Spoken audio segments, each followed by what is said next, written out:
అప్పుల బాధలు వెంటాడుతున్నాయా? అయితే 6 JVR వారి జాతిరత్నాలు ధరించండి.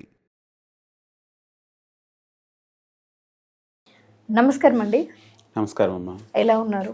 బాగున్నానమ్మా, మీరు బాగున్నారా? నేను బాగున్నాను. అయితే ఈ మధ్య కాలంలో ప్రతి ఒక్క ఆడపిల్లకి హెయిర్ అనేది ఒక ఎమోషనల్గా ఉంటుంది. ఎందుకంటే తను బయటికి వెళ్ళాలన్నా, స్ట్రాంగ్గా ఉండాలన్నా కానీ హెయిర్ మంచిగా ఉంటే అందంగా కనిపిస్తానన్న నా కాన్ఫిడెన్స్ ఉంటుంది.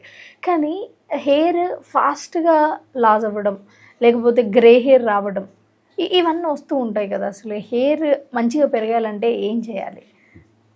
అండ్ ఆయిల్స్, షాంపులు, కండిషనర్లు అని రకరకాల పేర్లు పెట్టుకొని, సీరంలు అని పెట్టుకొని వాడుతున్నారు.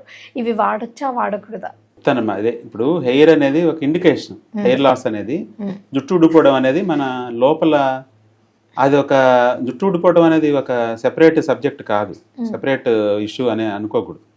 శరీరం, మనం ప్రతి బిడ్డ కూడా పుట్టినప్పుడు శరీరం ఒక నేచర్తో పుడుతుంది అనమాట. వాతపిత్త కఫాలని అంటాం, 3 త్రిగుణాలు అంటారు. అవి ఆ నేచర్తో, ఒక నేచర్తో పుడతాయి. వాత శరీరంతో కానీ, కఫ శరీరం కానీ, పిత్త శరీరంతో కానీ పుడతారనమాట.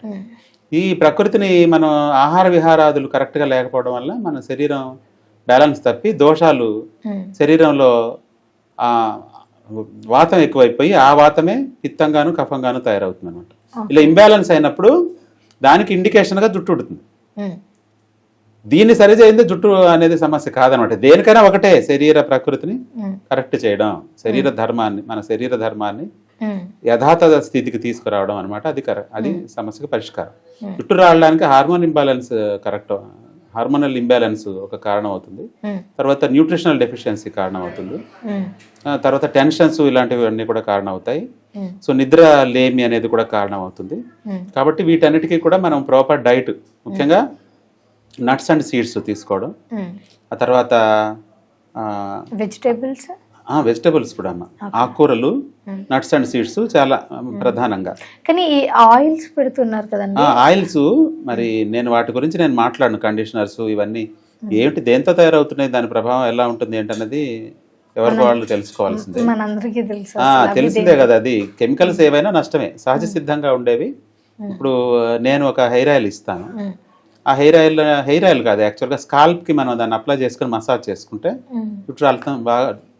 నేను చెప్పిన డైట్ ఫాలో అవుతూ, రోజు నట్స్ నేనేం తినమంటానో అవి, ఆ ఆహారం తీసుకుంటూ ఆ ఆయిల్ స్కాల్ప్కి, జుట్టు కుదుళ్ళకి పట్టించుకుని మసాజ్ చేసుకుంటే హెయిర్ రాలడం అనేది ఆగిపోతుంది, అవుతుంది, నిదానంగా పెరుగుతుంది కూడా. అలాగే ఇంటెస్టైన్స్లో పురుగులు ఎక్కువ ఉన్నప్పుడు ఆ పురుగులు అనేవి, పారాసైట్స్ అనేవి రక్తాన్ని పీల్చేస్తుంటాయి. అప్పుడు మనకి ఎనీమిక్గా తయారవుతారు.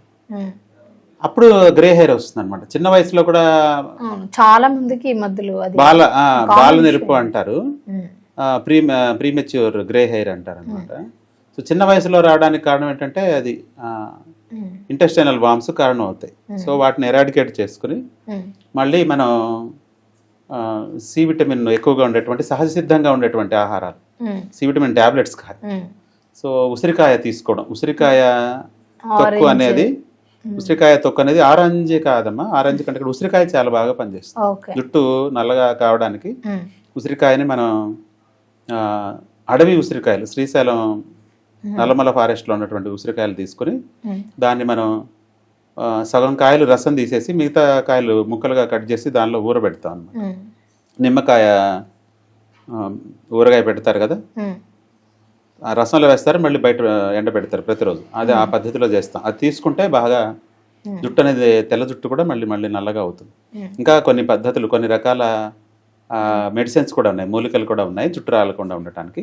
ఓవరాల్గా ప్రోటీన్ డెఫిషియన్సీను, mineral deficiency, parasites, hormonal imbalance, ఇవన్నీ కారణం అవుతాయి.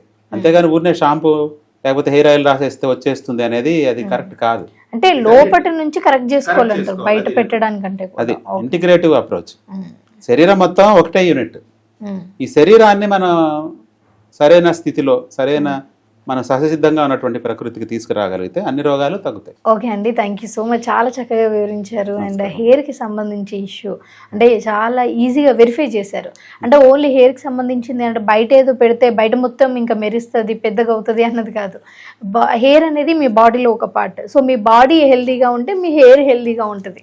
Thank you so much. నమస్కారం.